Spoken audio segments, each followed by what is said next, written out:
Qui représente le plus grand champion de la WWE de l'histoire? Voici une question extrêmement intéressante que je vous pose aujourd'hui, puisque oui, nous sommes dans un format de qui est le meilleur. Alors on va avoir un petit embranchement, on va partir dans un thème assez particulier dans les prochaines semaines, puisqu'on va s'intéresser aux plus grands champions par catégorie. On va commencer aujourd'hui bien entendu avec le titre de la WWE, mais on ira également explorer d'autres ceintures, telles que le titre de champion du monde poids lourd, le titre US, le titre intercontinental, bref, vous m'avez compris. Et donc si vous êtes un petit peu familier de ce concept, c'est assez simple, je vais vous présenter 4 catcheurs, vous parler un petit peu de leurs exploits, de leur règne de champion WWE, puisqu'on va donc parler que de champion WWE, et c'est vous qui allez choisir dans les commentaires lequel tout simplement vous estimez être le plus grand champion WWE de tous les temps. Alors certes, une liste très limitée, 4 noms, il a fallu que je fasse des choix, je vous expliquerai pourquoi j'ai fait certains choix et pourquoi pas d'autres, ça va être aussi également sujet à débat, mais ça m'intéresse, ça me plaît, j'adore avoir vos avis par rapport à ça. J'aime également avoir des avis contraires à ce que je peux proposer dans la plupart de mes chroniques. Mais pour moi, c'est la base de tout, c'est l'échange avec la commu. Et d'ailleurs, si jamais vous aimez ça, échanger, débattre, parler autour du catch, eh bien mes amis, rendez-vous sur le serveur Discord Dr Wrestling. Et oui, un serveur communautaire, donc du coup dédié uniquement au catch, où vous pouvez donc parler de votre passion 24 heures sur 24, 7 jours sur 7, le tout bien entendu dans la bienveillance et dans la bonne humeur, puisque c'est extrêmement important pour moi que ce Discord reste une place où vous pouvez, vous, en tant que fan de catch, vous sentir extrêmement bien et extrêmement à l'aise. Donc voilà, si ce n'est pas encore fait, rendez-vous sur Discord. Alors, le titre de la WWE, il y a eu énormément de champions dans l'histoire et des champions extrêmement notables. Alors, pour cette vidéo, j'ai fait un choix assez particulier, un choix que je fais assez souvent dans mes vidéos, notamment pour qui est le meilleur, c'est de ne parler que de catcheurs entre guillemets mainstream, parce que historiquement, si jamais je devais faire la liste des plus grands champions de la WWE, eh bien, je prendrais en fait que les anciens, Bruno Sammartino, Pedro Morales, enfin bref, tous ces mecs-là, Bob Backlund, qui ont eu des règnes extrêmement longs, mais le problème, c'est que je suis quasiment sûr que vous ne les connaissez pas beaucoup, en tout cas, sans doute vous les avez déjà entendu parler d'eux, en tout cas, vous avez entendu les noms, mais c'est difficile pour vous de vous faire une idée, de choisir, puisque vous ne connaissez pas véritablement les détails de leur règne. J'ai décidé finalement de supprimer un petit peu ces catcheurs légendaires de cette liste, pour qu'on puisse se concentrer un petit peu sur des champions un peu plus mainstream que vous connaissez toutes et tous. Oula, je viens de dire toutes et tous, on aurait dit Macron. Et on démarre avec un catcheur qui, je le sais, souvent vous me le dites, vous me le reprochez, qu'apparemment je n'aimerais pas beaucoup. Eh bien, détrompez-vous, je vous prépare même une petite surprise par rapport à lui en octobre. On va parler bien entendu de John Cena, le champ de Marine. John Cena qui a représenté du coup la WWE durant les années 2000, durant la PG era, qui a eu un début de carrière assez mouvementé. Cena, c'est vrai qu'on n'en parle jamais véritablement, mais Cena, quand il arrive à la WWE, en fait, ça se passe pas très bien. Au début, il a une gimmick un peu chelou, un espèce de cyborg. Ensuite, il passe par plein d'étapes, mais en fait, ça ne prend pas avec les fans. Et Vince McMahon est à 2 doigts de le virer avant qu'il se mette à rapper un jour comme ça dans un bus. Il fait yo yo machin, il commence à lâcher un freestyle des familles. Stephanie McMahon repère ça et lui dit mais pourquoi est-ce que tu prendrais pas une gimmick de rappeur? Et bref, l'histoire s'est écrite comme ça. John Cena est devenu donc du coup un rappeur, heel extrêmement intéressant du côté de la WWE. Ça lui a permis de mettre en avant son potentiel et surtout ça a sauvé sa carrière. Imaginez, à peu de choses près, si Cena il n'avait pas commencé à lâcher son meilleur freestyle, son meilleur 16 comme on dit, eh ben peut-être qu'aujourd'hui il n'aurait jamais existé, il n'aurait jamais été champion de la WWE. Bref, une petite intro du coup sur John Cena pour quand même rappeler que c'est un 16 fois champion WWE, 16 fois champion majeur, donc il a le record avec les titres de Ric Flair, même si encore une fois le compte n'est pas spécialement comparable je trouve entre les deux. En plus Ric Flair c'était à l'époque des territoires, donc justement il a sans doute été champion plus de fois que ça, mais bref, c'est un bordel au niveau du compte et finalement je trouve que ça veut pas spécialement dire quelque chose. 16 fois champion, pour moi, ça veut un peu rien dire. Quand tu vois qu'un mec comme Edge a été champion beaucoup de fois, mais c'était à chaque fois des règnes très courts, pour moi, je préfère un mec comme Bruno Sammartino qui a été champion 2 ou 3 fois, mais qui a été champion pendant 10 piges, le mec, ou même un Hogan qui a été champion plus longtemps, que un nombre, en fait, finalement, de titres où le mec peut perdre le lendemain et c'est quand même considéré comme une victoire. Pour moi, c'est un peu comme une Ligue des Champions au foot. Si tu as une Ligue des Champions, si tu t'appelles le Real Madrid et que tu gagnes 14 Ligues des Champions, tu sais qu'à chaque fois, tu te bats pour avoir cette Ligue des Champions et que c'est mérité. Un titre de la WWE, c'est compliqué pour moi. Ça, c'est vrai que je fais une petite digression là-dessus, mais j'en parle jamais.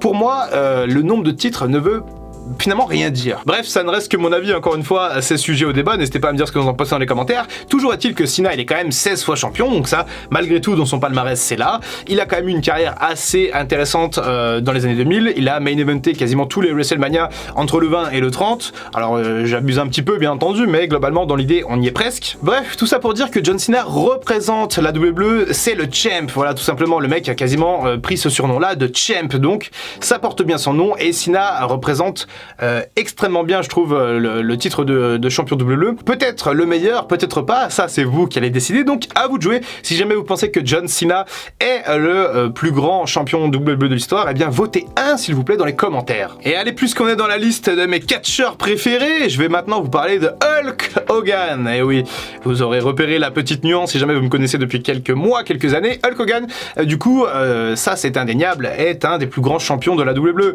Lui, en termes de règne, justement, il n'y en a pas eu des masses, mais ses règnes ont été plutôt longs, plutôt bien travaillés, plutôt bien construits. Il a été champion pendant une large partie des années 80. Hogan, il a vraiment représenté cette WWE en plein essor à l'époque. Hein.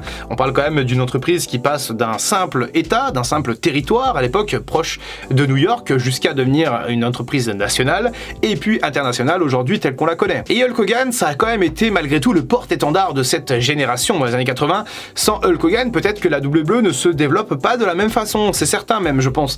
Donc voilà, Hogan a été la personne, le catcheur qui a su électriser les foules, qui a su vendre des billets, qui a su nous raconter des histoires dans le ring qui étaient passionnants pour l'époque. Encore une fois, il faut revenir un petit peu dans le contexte, ça fait quand même 40 piges, mais Hogan, une chose est sûre, il est un représentant certain des meilleurs champions de la WWE. Et quand on parle des plus grands champions de la WWE, on ne peut pas omettre Hulk Hogan, c'est impossible, on ne peut pas ne pas penser à lui. Et rappelons-nous de ses rivalités légendaires contre André le Géant en 87, quand Hogan est champion et que André est le challenger invaincu jusqu'à présent et que Hogan parvient quand même à le terrasser.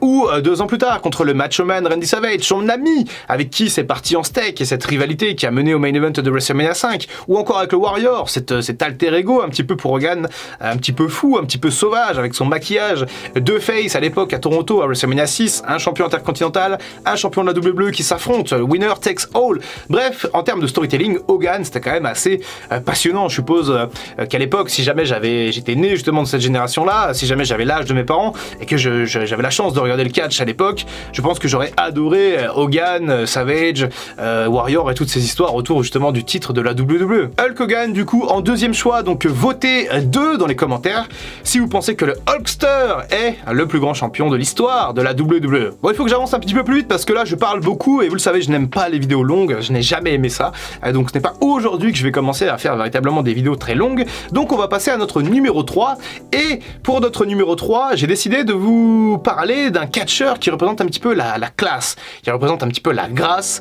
Je vais vous parler bien entendu du Hitman, Bret Hart. Et oui, pour moi Bret Hart, c'est tout simplement en fait cette ceinture de wing angle là, cette magnifique ceinture avec cet aigle sur la ceinture. Et d'ailleurs, petite anecdote, mais finalement, si on revient un petit peu dans cette liste, Cena représente la spinning belt, cette ceinture un peu moche de la WWE qui était là pendant la PG era. Hulk Hogan représente la première ceinture un peu dégueu qu'il y avait, et Bret Hart représente en fait également un design de ceinture différent, donc c'est assez intéressant de voir ça. Bref, Bret Hart, c'est surtout son historique par rapport au titre de la WWE qui est très intéressant. Elle devient champion pour la première fois en 92 lors d'un live event, et oui, il bat Ric Flair à l'indifférence générale, il devient champion de la WWE pour la première fois sans caméra, ce qui est quand même assez cocasse quand on connaît un petit peu maintenant la carrière et l'héritage de Bret Hart. Bref, ensuite, donc il est une première fois champion en 92, ensuite il va galérer un petit peu, il va être éloigné un petit peu du titre, mais il va revenir en 94 et il va terrasser Yokozuna après avoir eu beaucoup de mal en 93. Il va redevenir un petit peu au sommet en 94 en terrassant Yokozuna dans le main event de WrestleMania 10, puis il va incarner cette ceinture comme ça, il va la lâcher un petit peu en 95, récupérer le titre au Series 95 contre Diesel il me semble, et ensuite de ça entamer une rivalité contre Shawn Michaels pour passer un petit peu le flambeau à Michaels en 96 avant de quitter la WWE pour Bret Hart en 97, et il la quitte en étant toujours champion. Et oui, ce cher Bret Hart était un champion heel en 97 et ça a mené d'ailleurs cette ceinture de champion pour Bret Hart au tristement célèbre Montreal Screwjob où Bret Hart a tout simplement fait voler le titre devant ses compatriotes canadiens, ce qui a généré une haine assez farouche du Canadien envers un certain Vince McMahon. Bref, Bret Hart, c'était la beauté sur le ring, c'était le prestige. Vraiment, Bret Hart, en fait, s'il y a un mot, je dirais que c'était avant tout le prestige de cette ceinture. Je trouvais que c'était... Enfin, en fait, j'y étais pas à l'époque, hein, j'étais encore tout bébé, enfin tout petit, mais quand je revois tous ces vieux shows, quand je me réintéresse à toutes ces séquences, toutes ces promos, j'arrive à ressentir en fait toute cette...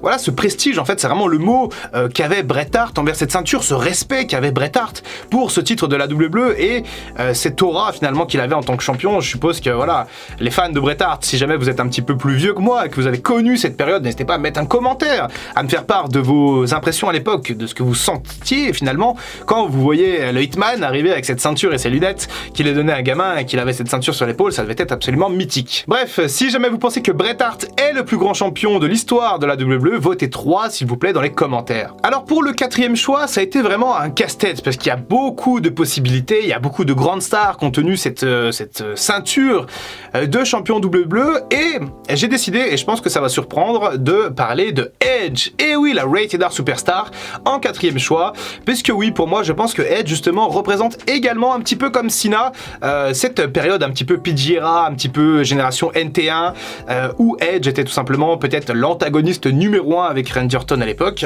mais sauf que Edge justement il avait beaucoup le titre sur lui, j'en parlais tout à l'heure au début de vidéo, mais Edge il a eu beaucoup de titres beaucoup de règnes assez courts, mais il a quand même eu beaucoup de temps la ceinture sur l'épaule, entre 2006 et 2010, même 2011, Edge il a quand même été souvent champion. Alors il a aussi eu le titre de champion du monde poids lourd, mais je trouve qu'il est plus marqué titre de la WWE que titre de champion du monde poids lourd. Il y a qu'à voir qu'en 2006 quand même, quand il récupère la ceinture après son cash-in contre John Cena, premier cash-in de l'histoire, Edge en fait met un nouveau design sur le titre, un petit peu comme Cena l'avait fait avec la spinning belt.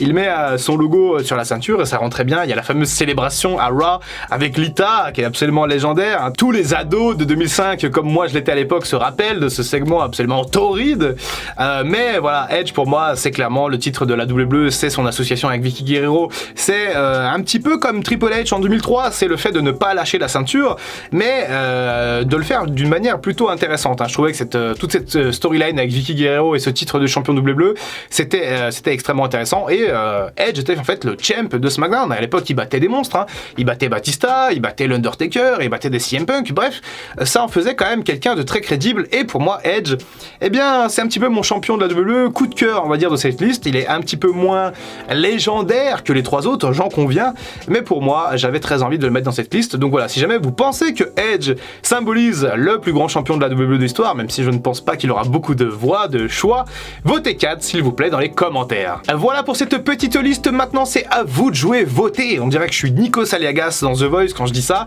mais c'est vraiment un concept qui moi me plaît beaucoup, j'adore faire ça, c'est quelque chose d'assez unique sur YouTube, je crois que même les Américains ne le font pas, et je sais que ça vous plaît beaucoup, ça crée beaucoup d'interactions dans les commentaires, et moi j'adore lire ça, même vos propres débats entre vous, croyez pas, je lis tout, je regarde tout, et des fois je réagis, des fois non, c'est comme ça, mais en tout cas j'aime beaucoup ça, et on s'attardera la prochaine fois sur le titre de champion du monde poids lourd, et là encore une fois il y aura extrêmement de choses à dire. Et n'oubliez pas de venir rejoindre le TikTok Dr Wrestling bien entendu si jamais vous voulez poursuivre le débat qui va être très intéressant, et je pense également qu'on va en parler sur le serveur, donc voilà, n'hésitez pas, venez nous rejoindre. C'était le Dr Wrestling, à très bientôt pour une prochaine vidéo, et en attendant comme d'habitude, prenez soin de vous.